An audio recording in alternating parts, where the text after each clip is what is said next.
검찰이 구속수감 중인 박근혜 전 대통령에 대한 구속기간 연장을 적극 검토하고 있습니다. 검찰 특별수사본부 관계자는 오늘 오후 구속기간 연장 가능성을 묻는 기자들의 질문에 일단 지금으로선 가늠하기 어렵다면서도 연장을 전제해야 하지 않겠냐고 말했습니다. 박 전 대통령에 대한 구속기간 연장을 사실상 기정사실화한 겁니다. 형사소송법상 구속된 피의자는 1차로 열흘까지 구금할 수 있는데 한 차례 연장이 가능해 최장 20일까지 신병을 확보할 수 있습니다. 박 전 대통령의 1차 구속기간은 오는 9일 만료됩니다. 이날이 일요일 휴일이어서 검찰은 이르면 내일, 늦어도 모레 금요일까지는 법원에 구속기간 연장을 신청할 것으로 보입니다. 검찰의 구속기간 연장은 박 전 대통령에 대한 수사가 만만치 않음을 보여주는 대목이기도 합니다. 어제 10시간 40분 동안의 구치소 방문 조사에서 검찰은 뇌물 등과 관련해 최순실 씨와의 공모 여부를 집중 추궁한 것으로 알려졌습니다. 하지만 박 전 대통령은 최 씨가 삼성으로부터 금전 지원을 받은 사실을 몰랐다는 취지로 혐의를 전면 부인한 것으로 전해졌습니다. 최 씨에 대한 부당한 지원을 지시한 적도 없고 최 씨가 하고 다닌 일 자체를 자신은 몰랐다는 겁니다. 검찰이 안종범 전 수석의 업무 수첩을 제시하며 압박했지만 박 전 대통령은 지시한 적 없다. 안 전 수석이 과하게 해석한 것 같다는 식으로 검찰의 예봉을 피해간 것으로 전해졌습니다. 검찰 쪽에서 답답함이 느껴졌다는 말이 나올 정도로 박 전 대통령은 담담하게 자신의 혐의를 부인한 것으로 전해졌습니다.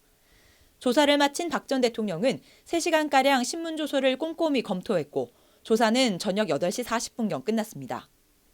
구치소는 저녁 9시면 등을 끄고 취침을 합니다. 1차 방문 조사를 마친 검찰은 내일 다시 서울구치소로 2차 조사를 나갑니다. 이번에도 박 전 대통령에 대한 신문은 한웅재 서울중앙지검 형사 8부장 검사가 맡습니다.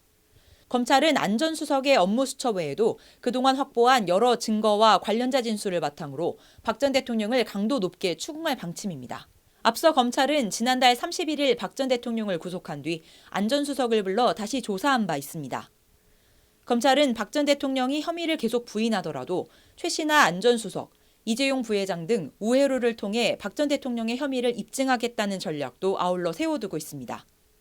관련해서 박 전 대통령의 업무 수첩이 결정적 증거가 될 거라는 얘기가 검찰 안팎에서 나오고 있지만 검찰이 박 전 대통령의 수첩을 확보했는지는 파악되지 않고 있습니다. 이런 가운데 사실상 단독으로 박 전 대통령 변호를 맡고 있는 유형아 변호사는 오늘도 이른 아침 서울구치소를 찾아 박 전 대통령을 3시간가량 만나고 나왔습니다. 내일 검찰 조사 대응 전략을 수기한 것으로 보입니다. 일각에선 박 전 대통령과 최 씨 등의 대질 조사 필요성이 나오고 있지만 검찰 관계자는 아직 대질까지는 검토하고 있지 않다고 일단 선을 그었습니다. 한편 검찰은 오늘 오후 박 전 대통령과 서울구치소에 함께 수감돼 있는 최순실 씨를 남부구치소로 이감해달라고 법무부에 요청했습니다.